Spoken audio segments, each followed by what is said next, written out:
A maioria dos investidores ricos acha que sabe o que paga ao seu banco.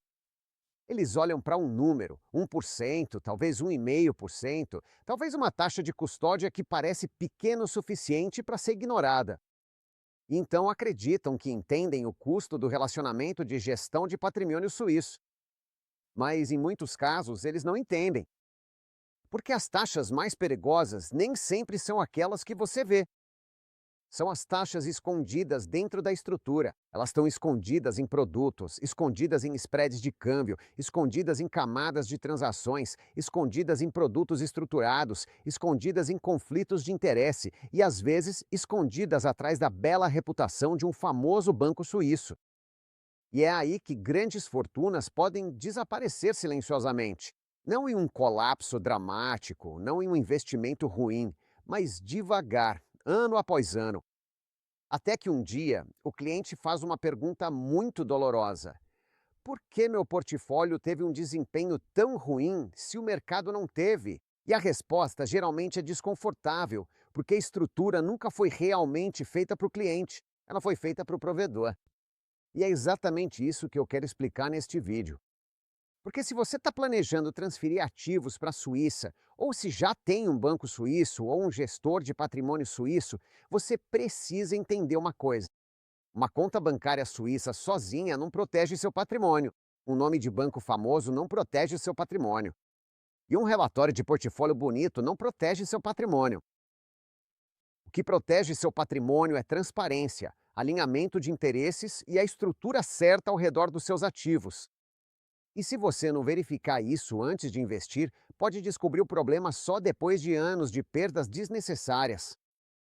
A Suíça continua sendo um dos centros de gestão de patrimônio mais respeitados do mundo.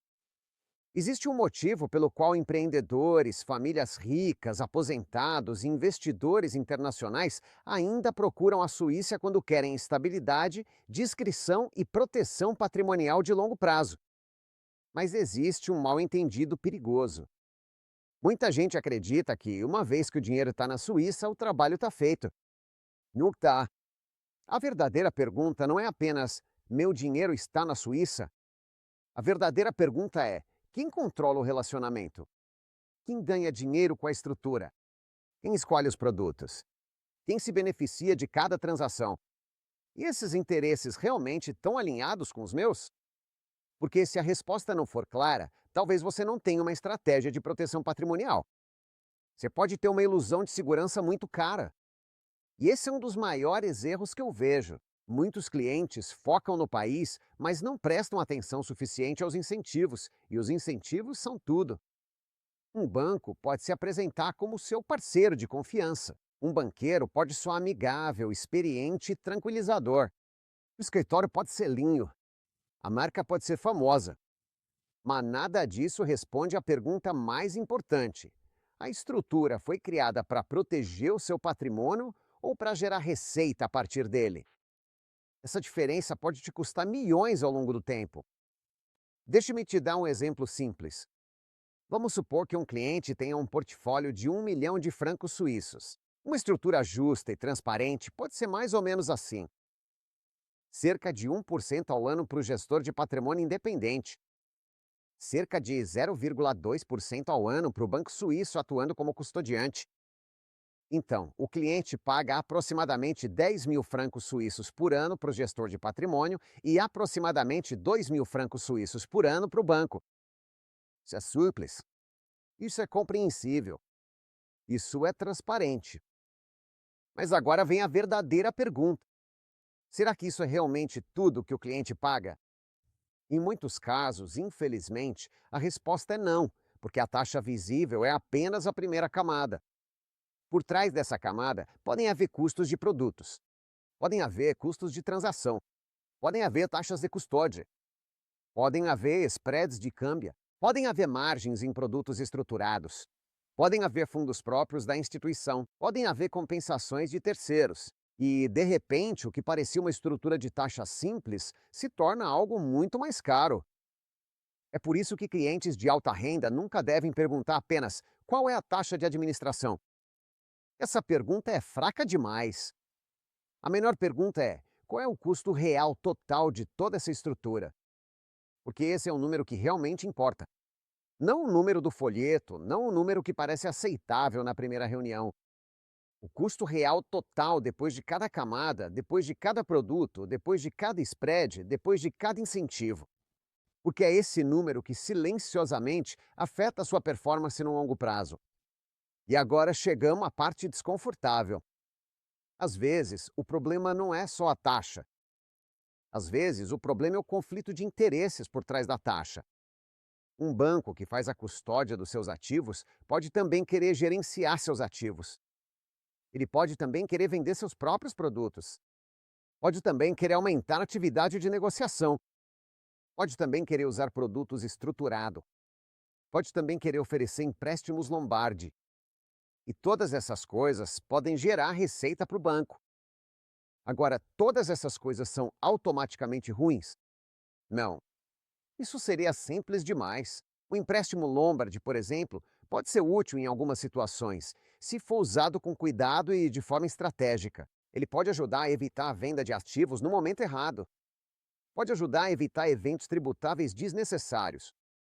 Mas se for vendido de forma agressiva ou se for usado principalmente para aumentar os ativos sob gestão, aí pode se tornar perigoso.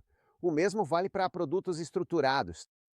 Na situação certa, com total transparência, certos produtos podem ter seu espaço, mas muito frequentemente a complexidade beneficia mais o provedor do que o cliente. E é aí que os investidores precisam ter extremo cuidado, porque a complexidade pode parecer sofisticada, pode soar inteligente, pode fazer o cliente sentir que algo avançado está sendo feito. Mas se o cliente não entende completamente o produto, os riscos, os custos e os incentivos, então complexidade não é sofisticação, é exposição. E às vezes uma exposição muito cara. Quando revisamos estruturas de gestão de patrimônio já existentes, frequentemente vemos os mesmos padrões. O cliente acredita que a carteira é conservadora, mas quando olhamos mais a fundo, o risco real é muito maior. O cliente acredita que as taxas são razoáveis, mas quando calculamos todo o custo envolvido, o cenário muda. O cliente acredita que a carteira é diversificada, mas na verdade ela só está espalhada em várias posições, sem uma estratégia coerente. E o cliente acredita que o banco está protegendo ele. Mas o banco pode estar ganhando dinheiro em várias camadas desse relacionamento. É por isso que uma segunda opinião pode ser tão valiosa. Não porque toda proposta de banco seja ruim, nem porque todo gestor de patrimônio seja inadequado, mas porque muitos problemas importantes são invisíveis até que alguém independente revise toda a estrutura. E aqui está a parte difícil. A maioria dos clientes não percebe o problema imediatamente. Eles percebem depois de 5 anos, depois de 10 anos, após um choque de mercado, depois de uma disputa, de um problema fiscal, de um problema de liquidez, ou depois que finalmente comparam seus resultados com o que poderia ter sido alcançado. Nessa altura, o dano já pode ter sido feito. E é por isso que eu sempre digo que o melhor momento para revisar uma estrutura de gestão de patrimônio é antes do dinheiro ser investido, não depois da decepção, hein? Existe outro ponto que muitos clientes de alta renda subestimam. Um banco famoso não é automaticamente a solução mais segura. Isso pode soar surpreendente, mas na gestão de patrimônio, o nome mais famoso nem sempre é o mais adequado. Um banco grande pode ter uma infraestrutura excelente, mas também pode ter uma pressão interna de vendas mais forte, pode ter produtos próprios, pode ter sistemas de bolos, pode ter uma mentalidade de centro de lucro. E quando esses incentivos entram na relação, o cliente precisa ter cuidado, porque o banqueiro sentado à sua frente pode ser simpático, mas também pode fazer parte de um sistema que recompensa a geração de receita. Isso não é uma acusação pessoal. É simplesmente assim que muitas grandes instituições financeiras operam. E se você não entende o sistema, pode entrar nessa relação em desvantagem. Por isso, em muitos casos, uma estrutura melhor é separar os papéis. O banco faz a custódia. O gestor de patrimônio independente administra a carteira. E o advogado protege os interesses do cliente, revisa a estrutura, negocia os termos, verifica os incentivos e garante que todo o arranjo esteja alinhado legal e estrategicamente. Essa separação é importante porque, quando uma instituição faz tudo, os conflitos de interesse ficam mais difíceis de detectar. Mas quando os papéis são corretamente separados, o cliente ganha mais controle, mais transparência, mais responsabilidade e, muitas vezes, um melhor alinhamento. Agora, o que um investidor sério deve procurar? Não uma longa lista de promessas, não uma apresentação bonita, nem palavras impressionantes. Um investidor sério deve buscar clareza. Primeiro, clareza sobre os custos. Você deve saber o que está pagando, para quem está pagando e se existe alguma remuneração de terceiros. Segundo, clareza sobre os produtos. Você deve entender o que possui, por que possui e quem se beneficia ao colocar esse produto na sua carteira. Terceiro, clareza sobre o risco.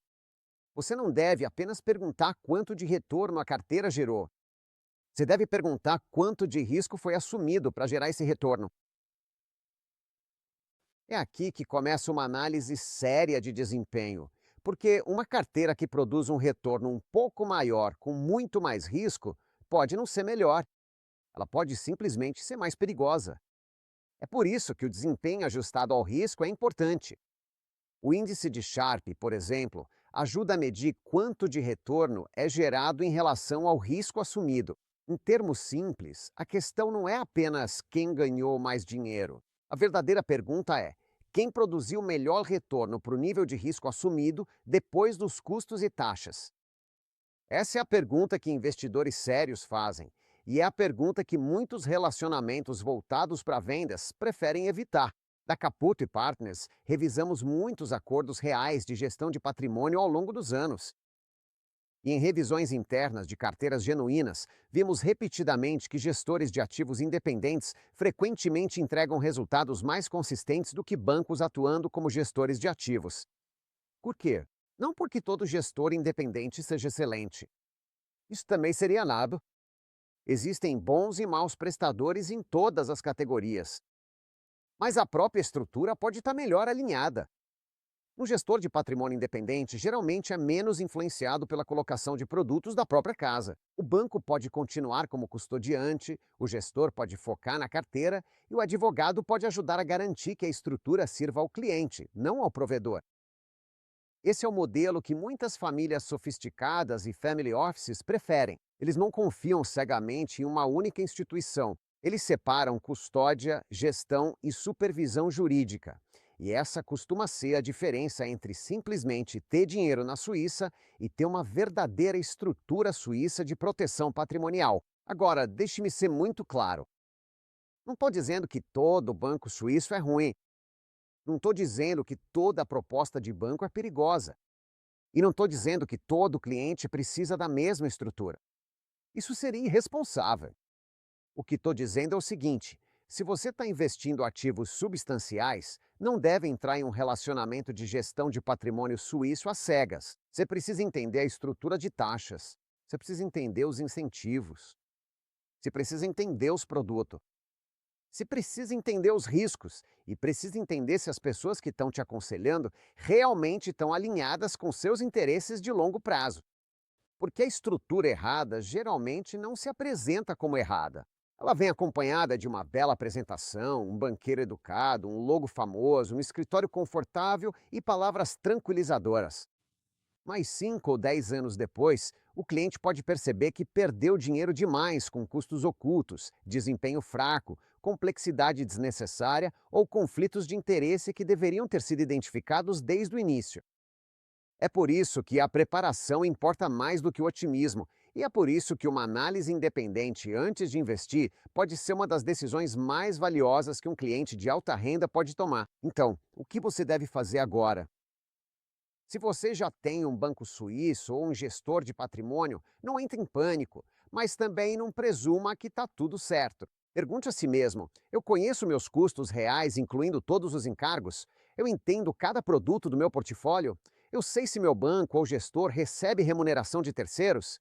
Eu sei se meu nível de risco realmente corresponde aos meus objetivos? Eu tenho um profissional independente revisando a estrutura do meu ponto de vista? Se a resposta for não, então talvez seja a hora de uma revisão confidencial.